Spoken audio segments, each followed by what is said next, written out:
त्यांनी सरळ सरळ असे मी ओरडू नये म्हणून मानेवरती पाय दिलेत माझ्या.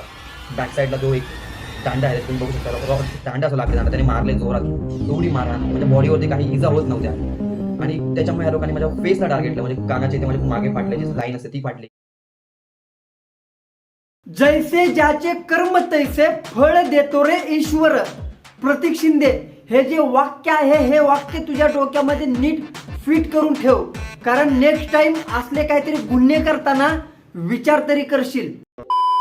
तर नमस्कार, राम राम, प्रणाम, प्रणिपात माझ्या आत्मनिर्भर मित्रांनो, जे महाराष्ट्र, जय महाराष्ट्र. मित्रांनो, मागच्या व्हिडिओमध्ये आपण प्रतीक शिंदेला जेलमध्ये टाकलं आणि प्रतीक शिंदेनं एका युट्यूबरला मारलं याच्यावरती विचार मंथन केलं होतं.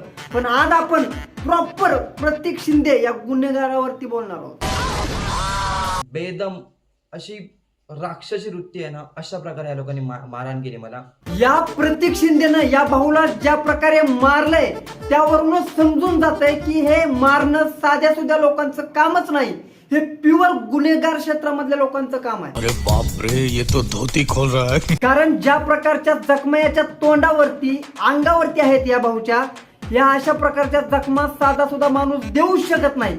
हा पूर्णपणे गुन्हेगारी पॅटर्न आहे. आणि आणखी एक गोष्ट म्हणजे हा प्रतीक शिंदे म्हणत असतो माझ्याकडे माणुसकी आहे, मी लोकांची सेवा करतो, त्यांना दान धर्म करतो, त्यावेळेस तुम्हाला कसं काय दिसत नाही असं प्रतीक शिंदे म्हणतो. अरे प्रतीक भाऊ, तू या भाऊला ज्या प्रकारे मारलंस ना, याच्यावरूनच समजून जात आहे की तुझ्याकडे थोडी सुद्धा माणुसकी नावाची गोष्ट नाही. प्रतीक रिप्लाय द्यायला शिकाय म्हणलेला, रिप्लाय द्यायला शिकाय. तुझ्याकडे थोडी सुद्धा माणुसकी असती ना तर तू याला असली बेदम मारहाण केलीच नसती. मित्रांनो, तुम्ही या अशा नालायक लोकांना डोक्यावर घेता आणि मग हे लागतात असे काहीतरी माजल्यागत वागायला. या लोकांना इतकं पण समजत नाही की आता आपल्याला एक तरुण पिढी पण बघत आहे, त्यांच्यावरती याचा प्रभाव पडतोय. आता तुम्हीच बघा, यानं गाड्या फिरवल्या, याचं बघून पोरांनी सुद्धा गाड्या फिरवल्या, यानं गाड्या पलट्या केल्या, याचं बघून पोरांनी सुद्धा गाड्या पलट्या केल्या. आता हा गुन्हेगारी करतोय म्हटल्यानंतर याचं बघून पोरं का गुन्हेगारी क्षेत्रामध्ये उतरणार नाही.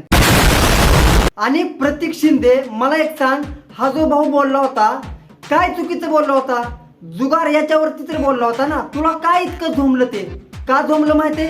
कारण तू जुगाराच्या जीवावर आहेस. आता तू जुगार खेळणार, पोरांना जुगार खेळायला लावणार, जुगाराच्या जीवावर जगणार आणि त्याच्यावरती कोणी काय बोललं की तू त्याला मारणार, असं थोडीच असतं प्रतीक भाऊ. आणि इतकं सगळं होऊन पण या प्रतीक शिंदेचे काही चाटे आहेत जे म्हणत आहेत की आमचा प्रतीक शिंदेच बरोबर आहे. अरे चाट्यानो, सुधरा जरा. नाही, या प्रतीक शिंदेचे जे चाटे आहेत ना, यांच्यावरती सुद्धा येईल लवकरच व्हिडिओ आपला. प्रतीक शिंदे, मला एक सांग, तू स्वतःला एक युवा उद्योजक समजतोस ना, मग युवा उद्योजक जुगार प्रमोट करत असतोय.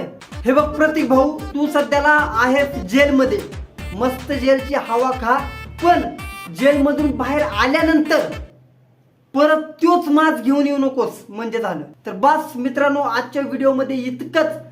जर तुम्हाला हा व्हिडिओ आवडला असेल, व्हिडिओला लाईक करा, चॅनलला सबस्क्राईब करा.